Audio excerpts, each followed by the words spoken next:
Hello friends, कविता kitchen blog में आपका स्वागत है। और आप सब कैसे? आई होप बहुत अच्छे होंगे। चलिए, कटहल की सब्ज़ी बहुत ही स्वादिष्ट बनती है। नॉनवेज वालों को तो बहुत ही पसंद आती है, एकदम नॉनवेज स्टाइल बनती है। चलिए देखिए, मैंने कटहल ले लिया है, पूरा कटहल है।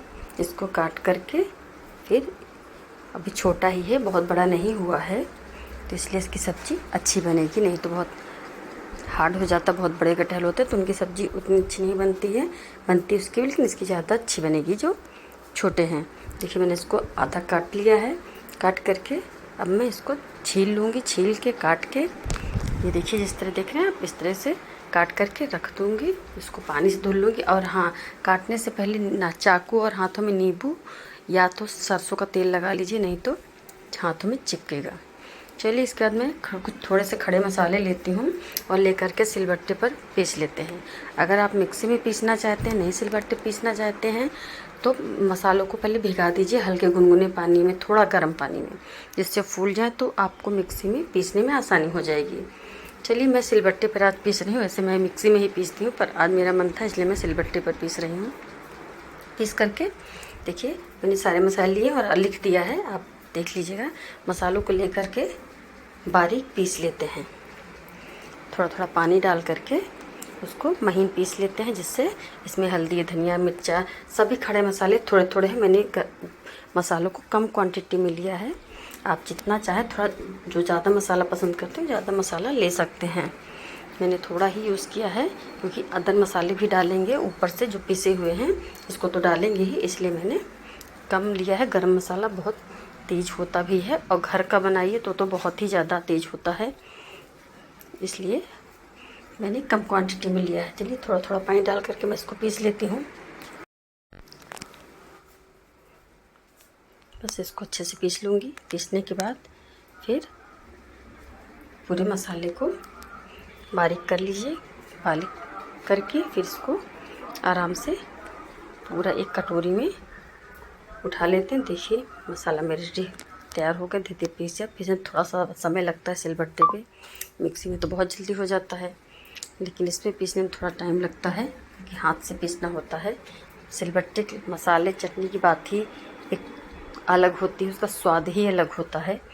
लेकिन आसानी मिक्सी में होती है, इसलिए हम लोग मिक्सी फटाफट पीस लेते हैं। सिलबट्टे पे नहीं पीसना से टाइम भी लगता है और समय उतना होता नहीं है, इसलिए फटाफट मिक्सी भी। आज मैंने सिलबट्टे पीसा। देखिए, मेरी मसाला पीस कर रेडी हो गया है। अब मैं इसको एक कटोरी में पूरा निकाल लूँगी। चलिए भी दिखाते हैं। पीस गया है। अब मैं इसको पूरा अच्छे से मसाले को निकाल लूँगी, जो भी सिलबट्टे पे लगा है। देखिए, थोड़ा ही मसाला है, बहुत ज़्यादा नहीं है। निकाल करके फिर से हल्का सा पानी डाल करके सिलबट्टे को हल्के से धुल करके उसको भी निकालो, क्योंकि सिलबट्टे बहुत ज़्यादा मसाला लगा हुआ है। अच्छे से उसको निकाल लेंगे, उसी कटोरी में निकाल करके डाल लेंगे। फिर इसको साइड में करके अब देखिए, इसी सिलबट्टे पे अब मैं 4 प्याज, 7-8 लहसुन की कलियाँ और 2 हरी मिर्च, इतना लेकर के ये भी सिलबट्टे पर पीस लूँगी। वैसे आप चाहें तो कद्दूकस भी कर सकते हैं, मिक्सी में भी पीस सकते हैं। मिर्ची को काट सकते हैं, मिर्ची को कद्दूकस नहीं कर सकते, नहीं हाथ में लग जाएगी। लेकिन धनिया नहीं, लहसुन और प्याज को हम कद्दूकस करके ले सकते हैं। चलिए, मसाला पीस गया, हम उसको हटा देते हैं।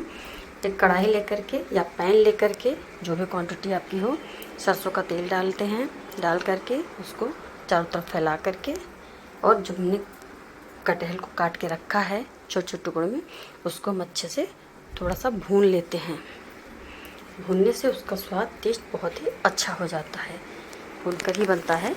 चलिए देखिए, हम इसको भूनते हैं थोड़ी देर। इसको जब अच्छे से फ्राई हो जाएगा, ये मीडियम आंच या तेज़ फ्लेम पर इसको चलाते हुए अच्छे से भूनेंगे, जिससे ये अच्छा सा भुन जाए। चलिए, इसको भूनते हैं। 5 से 7 मिनट लगेगा भूनने में, इससे इसका हल्का लाइट ब्राउन कलर पर आ जाएगा। फिर हम इसको निकालेंगे। अभी इसको हम भूनते रहते हैं, बीच बीच में चलाते हैं। इसी तरीके से, जिस तरह से देखने में बना रही हूँ, इसी तरीके से मेरी मम्मी भी इसी तरीके से बनाती थी, इसलिए मुझे ये रेसिपी बहुत अच्छी लगती है। कटहल तो बहुत तरीके से बनता है, बहुत लोग बहुत तरीके से अलग अलग तरीके से बनाते हैं। मैं इसी तरीके से बनाती हूँ और बहुत ही स्वादिष्ट बनता है। आप भी बनाइएगा, देखिए बहुत ही स्वादिष्ट बनेगा। फिर इसको भूनकर जब हल्का ब्राउन हो निकाल लेंगे, फिर कुकर में या कढ़ाई में जिसमें आप बनाना चाहें उसमें थोड़े से खड़े मसाले, तेज़पत्ता, जीरा डाल करके, सरसों के तेल में ही बनाना होता है, उसी में ज़्यादा अच्छा बनता है। डाल करके चला दीजिए, जीरा चटक जाए, तेज़पत्ता, बाकी मसाले हमने पीस कर रखे हैं। जीरा जब चटक जाए तो उसका लहसुन प्याज का जो पीस के रखा है हमने उसको डाल देंगे। लहसुन, प्याज, मिर्चा तीनों चीज़ें हैं उसमें डाल देंगे। डाल के चला लेंगे। जब लाइट ब्राउन हो जाएगा तो उसके बाद उसमें लाइट ब्राउन थोड़ा ज़्यादा हो जाएगा, ब्राउन दिखने लगेगा, तो उसके बाद फिर जो हमने वो गरम मसाले को पीस के रखा है, मैं टमाटर नहीं डालती हूँ, बहुत लोग डालते हैं, टमाटर नहीं डालते हैं। तो उसके बाद फिर मैं जब ये हो जाएगा, लहसुन प्याज का जो हमने पेस्ट रखा है पीस करके बना कर हो जाएगा, तो इसके बाद फिर मैं वो गरम मसाले को डालूँगी। चलिए इसको पहले पका लेते हैं अच्छे से।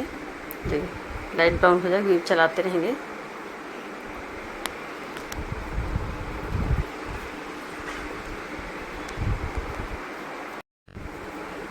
चलिए इसको चलाते रहते हैं।